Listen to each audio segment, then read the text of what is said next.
un relato. Algo pasó en algún momento en la vida de este mundo. Acontecimientos, porque en Nocturna nada queda oculto. Y a decir verdad que sí necesitamos de un verdadero experto para tratar de dilucidar, de aprender, de comprender lo que pasa a tanta distancia de nuestro país, Colombia. Pero no porque estemos a mucha distancia de estos acontecimientos que ya les vamos a relatar, no quiere decir que no nos afecten, que no nos toquen de alguna manera. Y se trata de del último ataque que se acaba de presentar entre Irán a Israel. Los bombardeos, los misiles, los drones que se enviaron desde Irán hacia Israel. Y lo que uno se pregunta es, ¿y cuál va a ser? Porque todavía no es. ¿Cuál va a ser la reacción de Israel a estos ataques? Porque fueron cientos de drones y muchos misiles que se enviaron, que donde no se tengan esos escudos que hablan, escudos antiaéreos por parte de Israel, pues realmente la catástrofe hubiera sido gigantesca. Entonces, ¿cuál va a ser la reacción? Pero no solamente la reacción militar, sino también la reacción diplomática para intentar calmar los ánimos y que no se incendie el Medio Oriente y por ahí derecho no se incendie el mundo.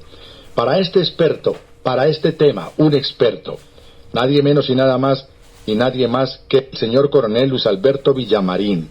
Es un coronel del ejército colombiano, pero también uno de los grandes expertos geopolíticos en nuestro país. Señor coronel Villamarín, buenas noches, bienvenido a Nocturna RCN.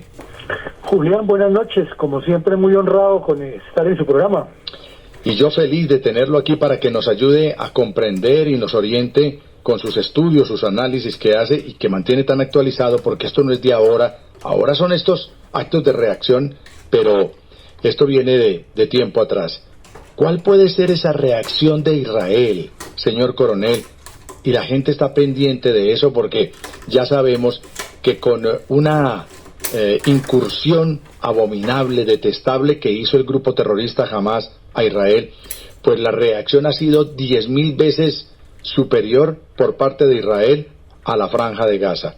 Y ahora la gente se pregunta si eso lo hicieron, porque bueno, murieron muchas personas y muchos israelíes para que Israel hubiera reaccionado de esa manera. Entonces, ¿cómo será ahora cuando lanzaron cientos de drones y una cantidad considerable de misiles? ¿Qué opina usted? ¿Qué cree usted que puede llegar a pasar, señor coronel? Pues hombre, Julián, como se dice en términos políticos y coloquiales, no todas las opciones están sobre la mesa. Si nos atenemos a la historia, pues recordemos que en todas las guerras que ha tenido Israel, desde la guerra de independencia en el 48, la del Sinaí en el 56, la de los Altos del Golán en el 67, la del Yom Kippur en el 73, y las demás subguerras, como las llaman ellos, como la del Líbano en el 82 y otras, siempre se ha caracterizado Israel por la contundencia, por la respuesta aterradora, por la forma depredadora como actúa contra objetivos de alto valor y por la forma como siente el precedente de que con el Estado de Israel nadie se mete. Eso por un lado, pero por el otro también se han caracterizado a lo largo ya de 76 años de vida como Estado independiente por una inigualable e innumerable cantidad de acciones en las cuales matizan audacia, inteligencia, conocimiento del modus operandi del adversario, iniciativa, creatividad, sorpresa. Es decir, es el país que con más facilidad le explica a cualquier lego en la materia los principios de la guerra aplicados a cualquier actuación, el concepto de defensa nacional estructurado como un contexto entre el desarrollo y la seguridad y la visión geopolítica del Estado para sobrevivir en medio de 400, 500 millones de personas a las que les insinúan desde niños que el Estado de Israel es lo primero que hay que hacer. Entonces le agregaríamos la subsistencia. Es decir, es una larga lista de elementos constitutivos que nos hacen prever o predecir que la respuesta no va a ser de cualquier tamaño, ni, como dirían los campesinos, ni cualquier lagaña de mico. Pero sobre todo, también partiendo de la base, señor Coronel Villamarín, que uno de los ejércitos más poderosos del mundo es el de Israel. Siendo un pequeño país, me refiero pequeño en cuanto a territorio, a extensión territorial, pero muy poderoso, pues será el quinto o sexto ejército más poderoso del mundo, es el de Israel. Entonces, se puede llegar a pensar en una respuesta contundente, ¿no? Sí, la respuesta es contundente, pero hemos estado examinando en las últimas horas, en distintos medios, que el tema aquí es que en lo territorial, el que haría de pronto un avance territorial con el fin de atacar a Israel sería Irán, una probabilidad, ¿no? Porque Israel definitivamente no va a invadir ni a Jordania ni a Arabia Saudita para ir a atacar a Irán, pero en el mar sí se pueden presentar problemas.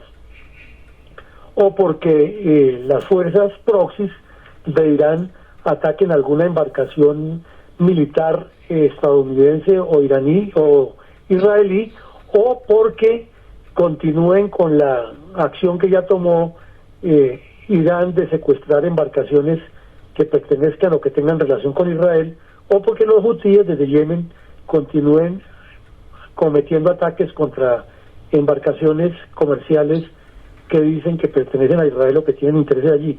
Entonces, en ese escenario se podría presentar una lucha directa.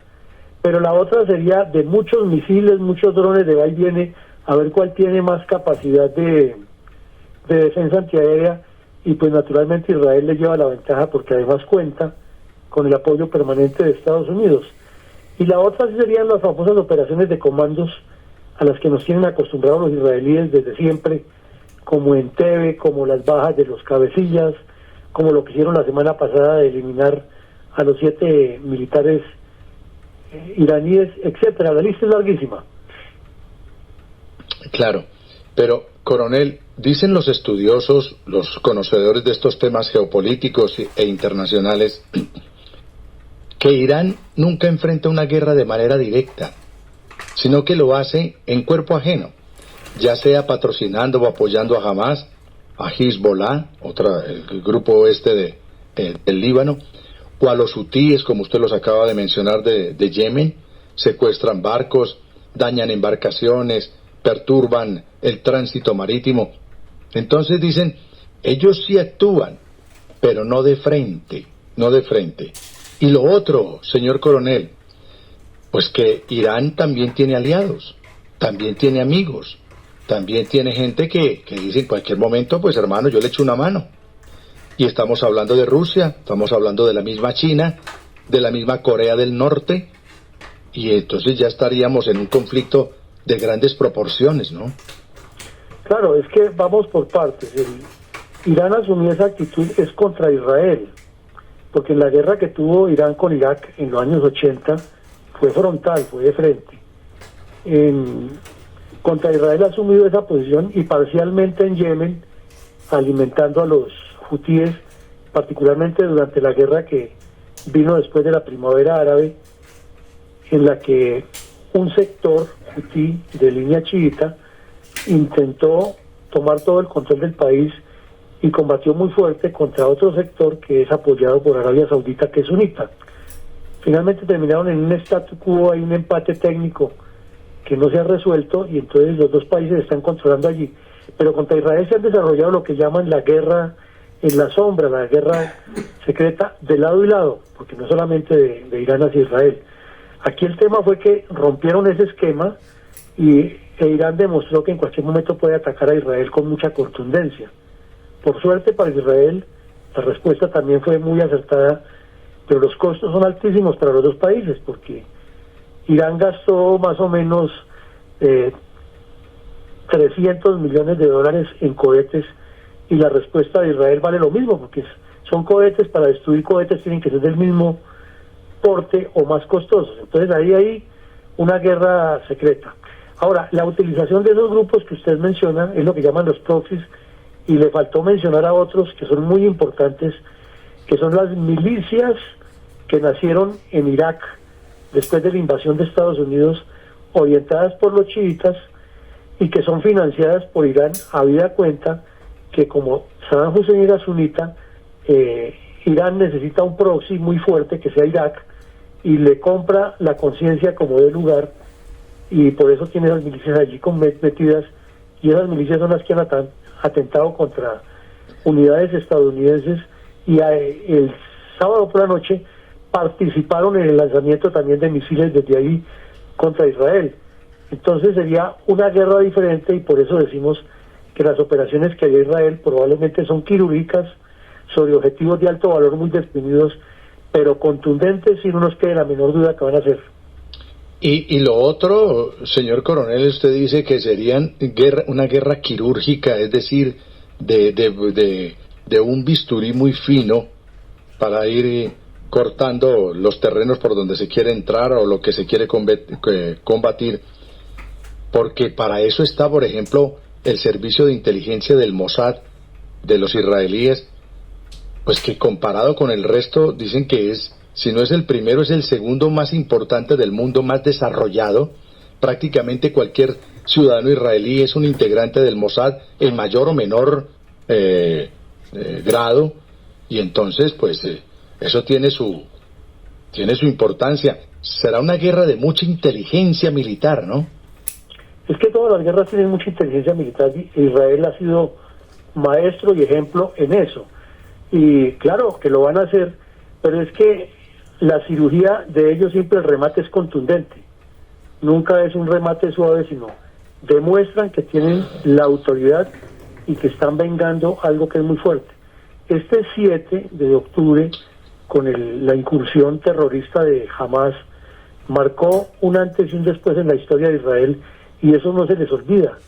Y ellos, así como tuvieron la habilidad de mantener en el tiempo la historia de la Biblia y convencernos a todos los occidentales que seguimos las religiones del libro, que lo que se dice del Antiguo Testamento es así y no de otra manera, porque han mantenido esa tradición oral.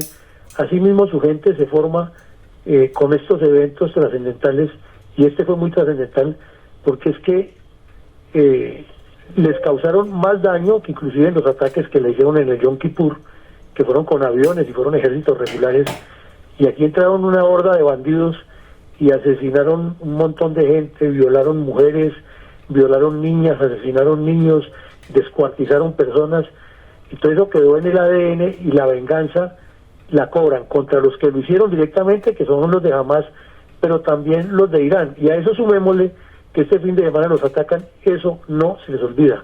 Ellos tienen memoria de elefante para eso, y la contundencia es aterradora cuando actúan en respuesta.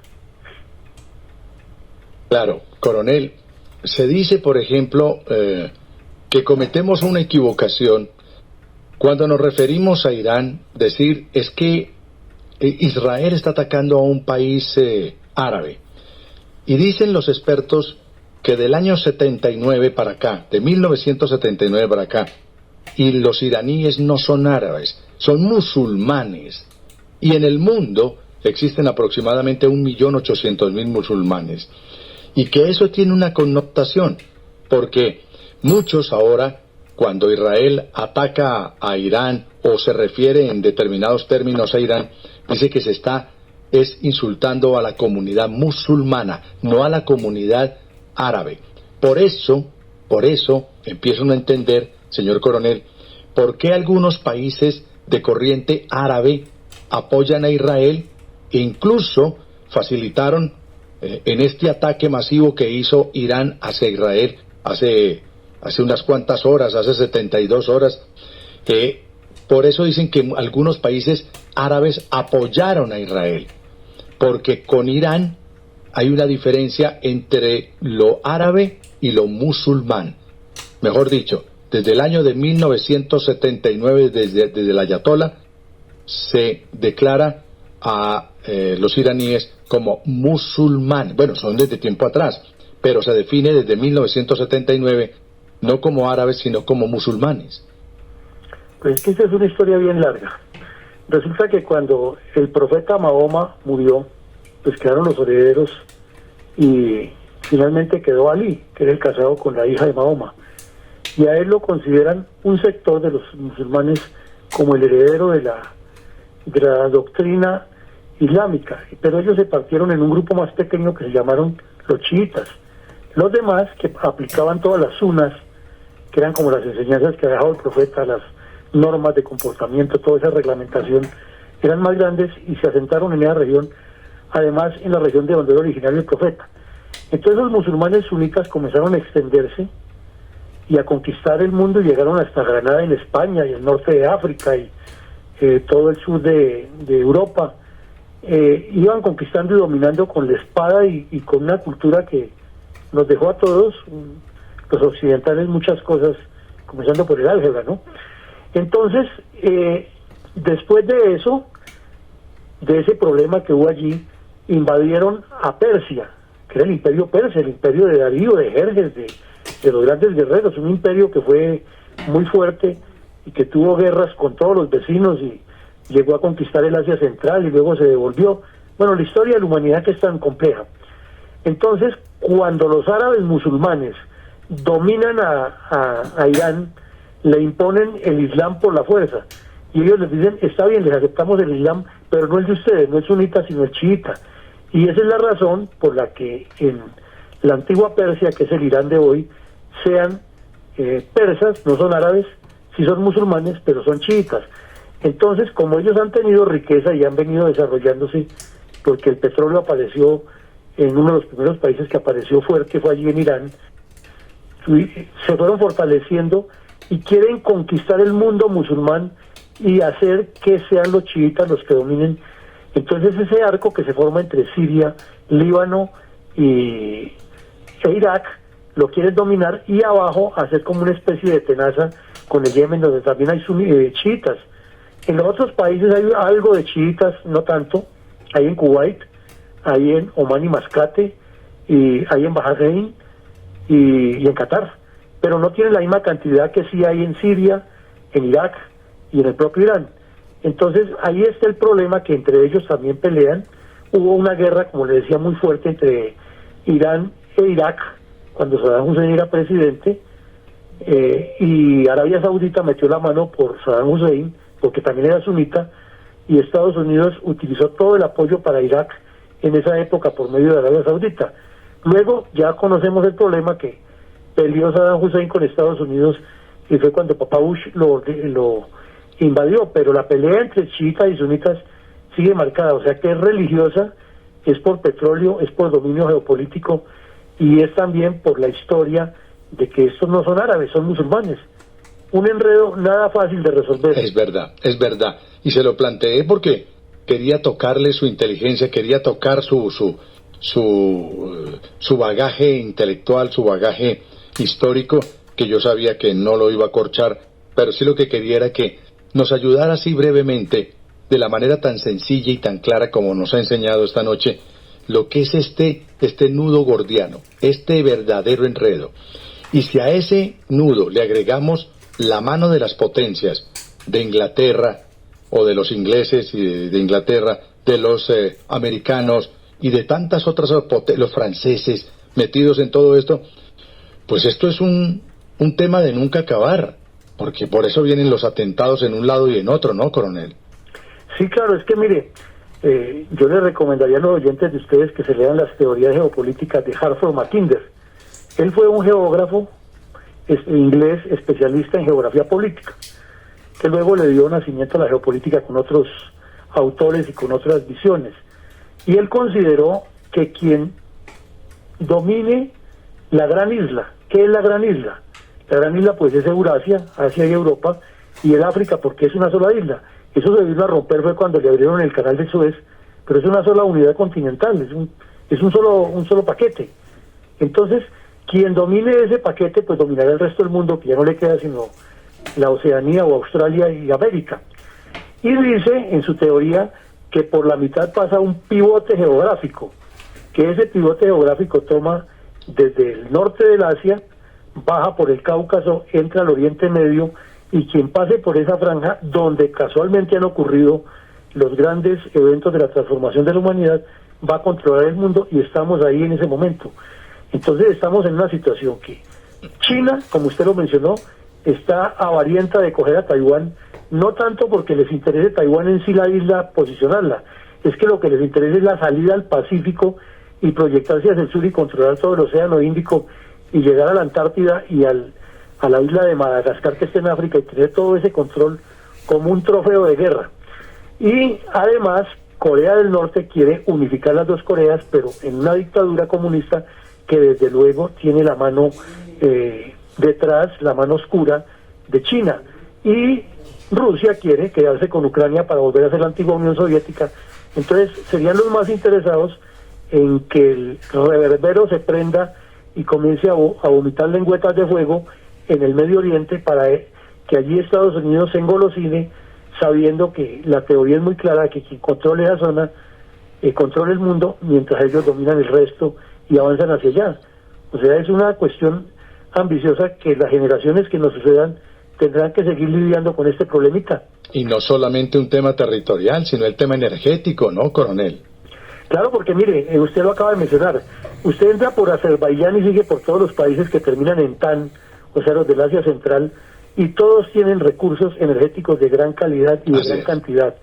Además, porque China trazó la ruta de la seda y el collar de perlas y quiere ubicar una gran cantidad de puertos y controles comerciales y económicos para dominar el mundo con la economía, y es llegar a influir en las decisiones de Europa, en las decisiones del Asia, tanto el Asia septentrional como el Asia menor, como el Asia central, como el Asia meridional, toda la quiere dominar, y llegar a coger toda la costa oriental del África, que de hecho ya se ha metido en esos países con el cuento de los ferrocarriles, pero lleva solamente trabajadores chinos y los nativos no pelechan de eso. Y mientras tanto Rusia, buscando los países que tienen riqueza, para meter todos esos bandidos del grupo Wagner a que le ayude a los dictadores a eliminar enemigos, pero a cambio de quedarse con las riquezas. Entonces sí tiene usted toda la razón, detrás de esto hay un interés de riquezas como lo ha habido en todas las guerras. Es que mire usted, señor coronel, que el petróleo que sale de los Emiratos Árabes Unidos o el petróleo que sale de Arabia Saudí es un petróleo tan bueno que casi que no necesita el proceso para reconvertirlo en gasolina, sino que podría casi que, estoy exagerando un poco, pero es que es tan fino, es tan bueno, a diferencia del venezolano, que tiene muchas cadenas carbonadas, que para poderlo reconvertir en gasolina, el proceso es costoso, es largo, es engorroso y muy, muy costoso. El de allí, el de estos países, pues prácticamente sale del pozo para un tanque de gasolina de un vehículo. Por lo fino que es, por lo delgado que es, por lo puro que es. Entonces, claro que, y siempre se ha dicho la vieja frase de que quien tenga o maneje y controle la energía, controla el mundo. Claro, sí, y después de las dos grandes guerras del siglo pasado quedó probado que eso es así, y por eso las grandes multinacionales de América y de Europa se fueron con todo a controlar esos países, soportaron a los dictadores nacionalistas y permitieron una cantidad de violaciones a derechos humanos que hoy se ven reflejadas en eso, y que a esos dictadores nacionalistas les pasan la cuenta de cobro los jóvenes que son radicalizados en las mezquitas y las madrazas, para que vayan y actúen con esa violencia y ese odio que llevan en la sangre contra Occidente, porque dicen que no ha hecho sino expoliarlos y desconocerles su cultura. En parte tienen razón, pero la otra parte no la tienen, es cuando se devuelven a esas épocas medievales, que hay que cercenarle el clítoris a las mujeres, que hay que todas las mujeres con la cara tapada, que ninguna mujer puede estudiar, porque eso ya es un retraso. Pero en el sufrimiento que han tenido por lo que las potencias occidentales lo explotaron, pues es irrebatible ese argumento. Y por eso tienen a un presidente como el nuestro diciendo no al petróleo, no al gas, pero no es porque les interese el mundo ni la contaminación del mundo, no, lo tienen para que vaya por el mundo hablando, para que no se caiga el precio del petróleo o del gas, con todos los países extrayendo, sacando petróleo, y entonces el exceso de petróleo, la muy disparada oferta, desbarate la demanda y los precios de la demanda, del petróleo. Todo esto es muy premeditado, ¿no? Muy concertado, muy estructurado, nada improvisado. Es que en la geopolítica suele suceder que hay muchas agendas, ¿no? Porque hay muchos intereses. Hay tantas agendas como intereses. Y entonces, por ejemplo, a Rusia le conviene también que haya el problema de que se estanque la producción del petróleo, y era uno de los argumentos que probablemente estaba buscando Rusia, que se disparara el precio del petróleo, porque como está sacando millones de barriles de manera clandestina por vía China y por vía Corea del Norte al comercio negro, pues entonces sería un gran ganador y recogería muchos recursos para financiar la guerra que tiene allá contra Ucrania. Y estos países, por ejemplo Irán, que tiene una cantidad de sanciones impresionantes y que pelea con los árabes, sin embargo tiene la complicidad de Turquía, que es sunita y que no es tan radical, y le permite que por ahí saque millones de barriles también que venden en el mercado negro. Entonces, por eso le digo que es que hay tantas agendas como intereses. Así es. Es el señor coronel Luis Alberto Villamarín hoy explicándonos, contándonos, orientándonos en ese tema de coyuntura tan importante pero a la vez tan preocupante, de ese conflicto armado que se presenta, de esa guerra que se está presentando entre Israel y el grupo Hamas, entre Israel, ahora Irán, entre Israel y el grupo Hezbollah. Y como estamos tan distantes en kilómetros, creemos que eso no nos toca, pero indudablemente ya en lo que toca a Colombia, claro que también sufrimos las consecuencias, ¿no, coronel? Claro, porque el señor presidente que usted mencionaba, Petro, le dio la ventolera de cómo anda detrás de un premio Nobel de Paz. Entonces le dio la ventolera por comenzar a buscarle conflicto a los israelíes declarando de palestino. Y pues uno, conociendo el nivel cultural del señor Petro, yo creo que no tiene ni la menor idea de qué es la historia de Palestina y de qué es lo que pasa allí en el Medio Oriente, ni mucho menos la diferencia entre chiitas y sunitas y los problemas que hay geopolíticos allá. No creemos que él no sepa eso, pero él sí sabe es armar incendios, hablar por hablar, buscar hacerse célebre y pretender con eso que le den un premio Nobel de Paz para ir a hacer aquí una constituyente. Entonces eso nos afecta muchísimo, porque al pelear con Israel, que nos está suministrando equipos de inteligencia de la mejor calidad, porque usted mismo lo dijo, son de mejor calidad que los mismos franceses y que los mismos de Estados Unidos, tienen mucha más tecnología y versatilidad. De igual manera nos está quitando el apoyo para los fusiles, y entonces los soldados que están en primera línea, cuando ya los fusiles se les desgasten, ¿qué vamos a hacer? ¿A comprarle fusiles viejos Kalashnikov a Rusia o a China? No, ya hay fábrica en Venezuela, vamos a empezar a comprar gas, pero de pronto también fusiles, el Kalashnikov. No, pero imagínese un fusil hecho en Venezuela, eso debe ser más malo que los productos chinos que hacían en la época de hace 40 años. Es el señor coronel Luis Alberto Villamarín, buen amigo de esta casa, uno de los orientadores en temas geopolíticos de nuestro programa nocturno de RCN, y uno de los grandes expertos y analistas internacionales con los que cuenta Colombia, y también la geopolítica internacional. Señor coronel, un abrazo, usted es muy gentil por atendernos, muchas gracias. No, Julián, usted siempre ha sido muy amable teniendo en cuenta. Aquí estaremos prestos a sus llamados.